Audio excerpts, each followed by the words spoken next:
स्वास्थ्य के लिए थोड़ा मैं जी के पास चला गया, तो कहने का मतलब 1000 किलोमीटर चलकर और तुरंत आया, वैसे भरों से रथ पे बैठ गया। तुम्हें बचाने वाला इस सृष्टि में कोई नहीं होगा। न मानने का परिणाम प्रेमियों विनाशी होता है।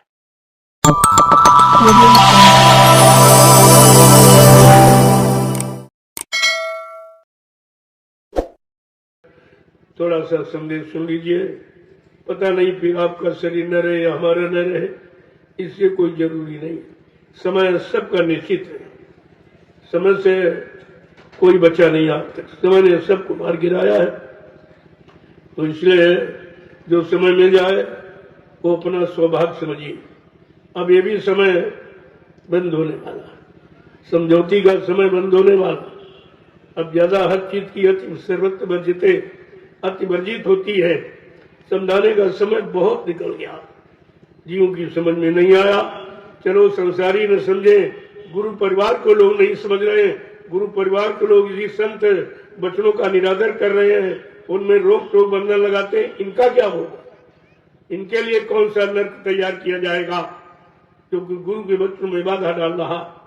उसमें लोग कार्यक्रम कराने में खर्च करते हैं, और ये ऐसे गुरु भाई कि कार्यक्रम बंद कराने में रिश्वत और पैसा खर्च करके संदेश को रोकवाते हैं। ये पक्के काल के जीव, इनको कभी दयाल का जीव मत मानना, और इनसे तुम्हारी कभी समाज सुरक्षा नहीं हो सकती। तो समय धीरे धीरे करीब आ रहा है, जिसके लिए आपको संकेत 10 जुलाई 1952 से लगातार मथुरा में दिया गया, और 12 वर्ष से ये लीला के बाद मैं यही राष्ट्रीय मंच लगाकर सारे हिंदुस्तान को दे रहा हूं कि अब भी जाग जाओ, अब भी चेत जाओ, गुरु वचनों को याद करो जो तुम्हारे बचाने के लिए, तुम पर दया करने के लिए आया। अब क्या उसके वचनों को भूल जाओगे? तुम्हें बचाने वाला इस सृष्टि में कोई नहीं होगा। जय गुरुदेव, जय गुरुदेव, जय गुरुदेव, जय गुरुदेव। नाम किसका? प्रभु का। जय गुरुदेव। नाम किसका? प्रभु का।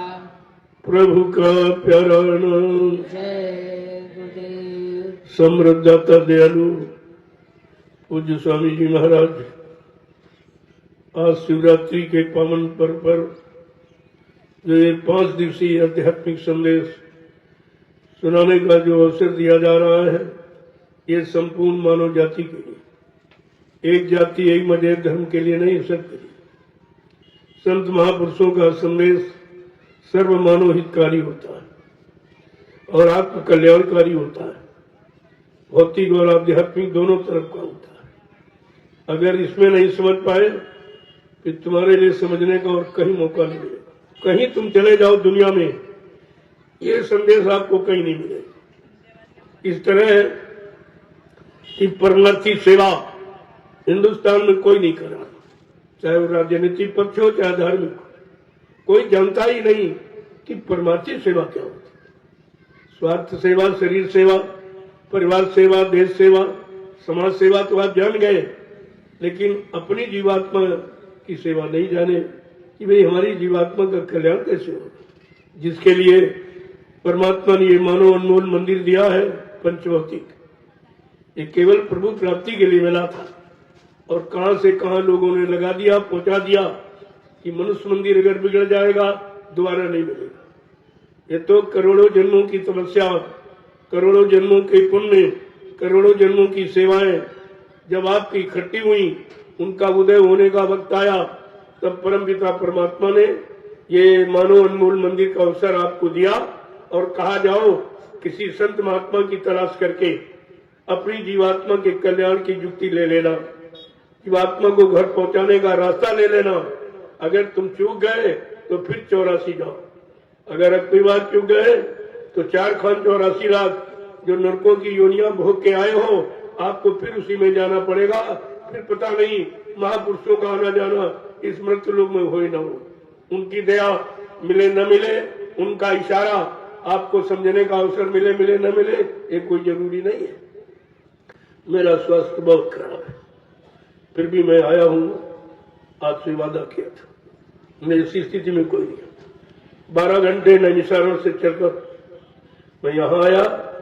कल था स्वास्थ्य के लिए थोड़ा मैं जी के पास चला गया। तो कहने का मतलब 1000 किलोमीटर चलकर और तुरंत आया, वैसे भोरों से रथ पे बैठ गया। 2 दिन से मैंने भोजन नहीं लिया, बिल्कुल नहीं।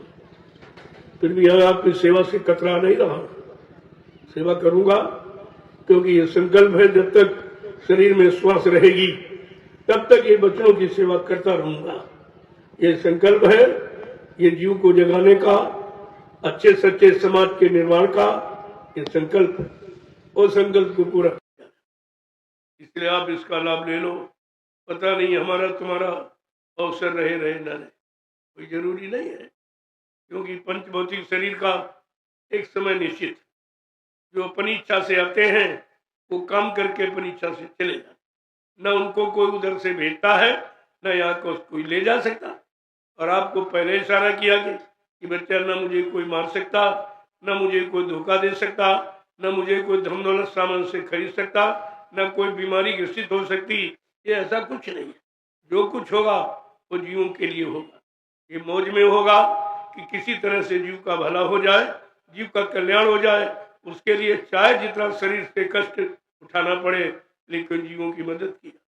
परमार्थ के कारण साधुन धरा शरीर, उनका शरीर धारण करना परमार्थ के लिए है, आत्म कल्याण के लिए है, जीवों को सही सच्चे रास्ता पर लाने और बताने के लिए होता है। इसलिए आपको कोई चिंता नहीं करनी, धीरे धीरे जो समय दिया है उसका, और आपको पहचान हो जाएगी कि हिंदुस्तान का विश्व में कोई मेरा विरोध करने वाला नहीं है। करने वाला है तो गुरु परिवार है। ये परिवार की लड़ाई बहुत खतरनाक होती है। आज परिवार का संग्राम छिड़ा हुआ है। परिवार की लड़ाई रावण विभीषण की विनाश को पहुंच गई। परिवार की लड़ाई यानी कौरव पांडवों की विनाश पर पहुंच गई। और बचाने वाले की बात जब नहीं मानी तो अंततो गत्वा उनको अपना पद छोड़ना पड़ा, अपना स्थान छोड़ना पड़ा, अपना सहयोग बंद करना पड़ा, अपनी समझौती खत्म करनी पड़ी। जिनको आप कहते हैं महात्मा विदुर, बहुत समझाया था लेकिन नहीं समझा। दोनों परिवार के मंत्री थे, सलाहकार थे, लेकिन नहीं माना। न मानने का परिणाम प्रेमियों विनाशी होता है। अब विनाश की स्थिति सामने खड़ी है। राजा भी विनाश की तरफ बढ़ा चला जा रहा, प्रजा उसी के पीछे चढ़ी जा रही। ये नहीं मालूम राजा कहाँ गिरेगा।